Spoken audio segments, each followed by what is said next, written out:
శ్రీ విష్ణు రూపాయ నమ శివాయ శ్రీమాత నమ. మనం వారాహి నవరాత్రుల్లో శ్రీ వారాహిదేవి యొక్క 9 రూపాలని మనం చూసాము. మరి అమ్మవారి రూపాల్లో మరొక ప్రసిద్ధమైన రూపం ఉంటుంది. ఆ రూపాన్ని మనం శ్వేతవారాహి రూపం అని చెప్తాము. మరి ఆ అమ్మవారి యొక్క రూపాన్ని ఎలా వర్ణించారు, అమ్మవారి యొక్క విశిష్టత ఈ వీడియోలో చూసుకుందాం. మామూలుగా వారాహి రూపాలన్నీ కూడా నీలవర్ణంతో తర్వాత అరుణవర్ణంతో ఉంటాయి. కానీ ఈ శ్వేతవారాహి అమ్మవారు శ్వేతవర్ణంతో ధవళకాంతులతో ఉంటారని చెప్తున్నారు. మనకి హిరణ్యకశిపుణ్ణి సంహరించినప్పుడు ఆదివరాహమూర్తిగా వరాహస్వామి అవతరించినప్పుడు అమ్మవారు ఆదివారాహి దేవిగా అవతరించిందని పోయిన ఆదివారాహి దేవి వీడియోలో మనం చూసుకున్నాం కదా. అదే సమయంలో ఇప్పుడు మనం ఏదైతే సంకల్పంలో చెప్పుకుంటున్నామో శ్వేతవరాహ కల్పం అని, అట్లా ఈ కల్పంలో ఆదివరాహస్వామి వారు అమ్మవారిని భూదేవిని పైకి తీసుకురావడానికి సముద్రంలోకి వెళ్ళినప్పుడు ఘోర అంధకారంగా చీకటిగా ఉంటుంది. అప్పుడు వారాహిదేవి శ్వేతవారాహంగా అంటే ధవళవర్ణంలో ప్రకాశవంతమైన వరాహ శక్తిగా అమ్మవారు మారి స్వామి వారిని శ్వేతవరాహ స్వామి వారిగా మార్చారనమాట. అందుకని ఈ స్వామిని శ్వేతవరాహ స్వామి అంటారు. మరియు ఈ కల్పాన్ని శ్వేతవరాహ కల్పం అంటారు. అందుకే మనం సంకల్పం చెప్పుకుంటున్నప్పుడు శ్వేతవరాహ కల్పే అంటాం కదా. అందుకని ఈ కల్పానికి శ్వేతవరాహ కల్పం అనేటువంటి నామం వచ్చింది. మనకి తంత్ర గ్రంథాలలో ఈ శ్వేతవరాహి దేవిని ఏ విధంగా వర్ణించారు అంటే, సుందరమైన సుప్రసన్నమైన ముఖంతో శ్వేతవర్ణంతో భాషిస్తూ పద్మంలో కూర్చొని 8 భుజములు కలిగి వారాహి దేవికి ప్రణమిలుతున్నాను. ఈ శ్వేతవరాహ కల్పంలో ఆ అమ్మవారిని శ్వేతవారాహి దేవిగా ఆరాధించడం వల్ల అత్యంత శీఘ్రంగా ప్రసన్నమవుతారు అని చెప్తున్నారు. మరొక చోట అహంకారం అనే వాగ్బీజం కలిగి నిత్యం ఆనంద స్వరూపిణిగా వాక్శక్తిగా వైభవం ప్రసాదించే శ్వేతవారాహి దేవికి మేము నమస్కరిస్తున్నాము అని వేరొక చోట చెప్తూ ఉన్నారు. ఈ శ్వేతవారాహి రూపాన్ని ధ్యానించడం వల్ల లేదా సాధన చేయటం వల్ల వాక్శక్తి, వాక్శుద్ధి, వాక్కుకు వైభవం కలుగుతుందని, అందు కారణంగా ఈ దేవి మంత్రంలో వాగ్బీజం ప్రధాన శక్తి బీజంగా ఉందని చెప్తున్నారు. అంతేకాదు మనం ఏ దేవత నామావళి చేసినా కూడా ఓంకారంతో మొదలుపెట్టి నమహాతో పూర్తి చేస్తాం కదా.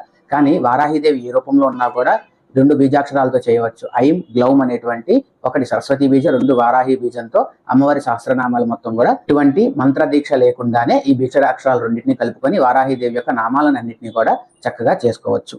ఈమె అనేటువంటిది ఏదైతే సరస్వతి బీజం ఉందో ఈ సరస్వతి బీజం సౌమ్య బీజం అని చెప్తారు.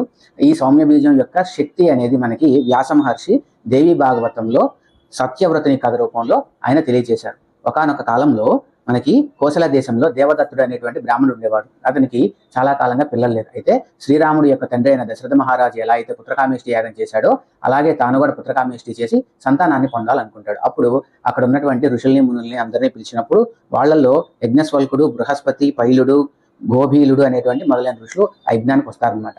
వారిలో ఈ గోభీలుడు అనే అతను సామవేదాన్ని గానం చేస్తూ ఉంటారు. అయితే వయసు రీత్యా కానీ ఏదైనా కానీ ఆయన ఒక చోట శృతి తప్పుతారనమాట. సామవేదం గానం చేసేటప్పుడు ఎప్పుడు కూడా శృతి తప్పకూడదు. అలా శృతి తప్పుతాడు. అప్పుడు ఈయన తిరిగి అంత పెద్ద ఆయనను కూడా చూడకుండా ఈ దేవదత్తుడు నువ్వు శృతి తప్పావు, నాకు సంతానం కలగాలని కోరుకోవటం లేదా అన్నట్టుగా ఆయన మాట్లాడితే అయ్యా నా వయసు రీత్యా తప్పు జరిగిందని చెప్తారు. అక్కడికి ఆకుండా ఆయన నిందించినట్టు దేవదత్తుడు మాట్లాడతాడు. అప్పుడు ఆయన గోబిలుడు ఏం చేస్తాడంటే శాపవాకు విడిచిపెడతాడు. ఏమని, నువ్వు ఏదైతే సంతానం కావాలనుకుంటున్నావు ఆ సంతానం కలుగుతుంది, పుత్ర సంతానం కలుగుతుంది, కానీ నువ్వు కోరుకున్నట్టుగా విద్వాంసుడు పుట్టడు, మూర్ఖుడు పుడతాడు అన్న శాపవాకుని విడిచిపెడతారనమాట. అప్పుడు ఆయన స్వామి నా పట్ల తప్పు జరిగింది, మరి నువ్వు ఎలాగైనా సరే నన్ను రక్షించు, శాపానికి విరుగుడు చెప్పు అని అడుగుతారు. అప్పుడు భగవతి యొక్క అనుగ్రహంతో ఒకానొక సందర్భంలో మీకు ఈ శాపం నుండి తొలగిపోతుంది అని చెప్తారనమాట. ఇక సరేనని వెళ్ళిపోతారు. కొంతకాలంకి దేవదత్తుడికి పుత్రుడు కలుగుతాడు. ఆ పుత్రుడికి ఉతధ్యుడు అని ఈ నామకరణం చేస్తారు. ఈ ఉతధ్యుడు చాలా మందబుద్ధిగా ఉంటాడు. ఊళ్ళో వాళ్ళందరూ ఆయన్ని ఎక్కిరిస్తూ ఉంటారు. తర్వాత తెలిసిన వాళ్ళు ఎక్కిరిస్తూ ఉంటారు. గురుకులంలో పిల్లలు ఎక్కిరిస్తూ ఉంటారు. ఆఖరికి ఇతని యొక్క మందమతిని చూసి తల్లిదండ్రులు కూడా ఈ పిల్లవాడిని అవమానించినట్టు మాట్లాడతారు. ఇక ఈ పిల్లవాడు సహించలేక అడవిలోకి వెళ్ళిపోతాడు.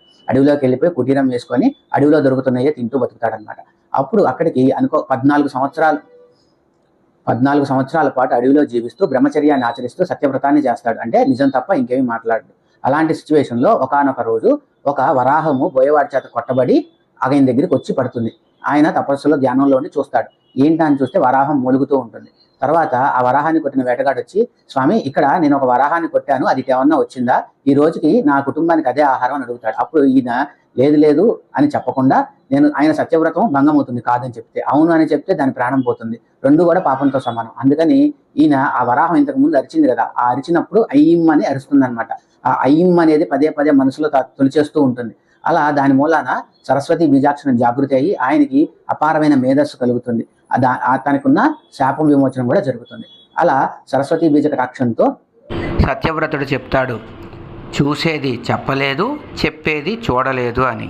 ఆయనకు అర్థం కాక ఆయన అక్కడ నుండి వెళ్ళిపోతాడు. చూసేది కళ్ళు, చెప్పేది నోరు. సో అలా తెలివిగా సమాధానం చెప్తాడనమాట. ఆ తర్వాత ఈయన మహా సుప్రసిద్ధ కవిగా మారి చాలా కీర్తిని సంపాదించి తన తల్లిదండ్రులకు కూడా మంచి పేరు ప్రఖ్యాతలు తీసుకొస్తాడనమాట.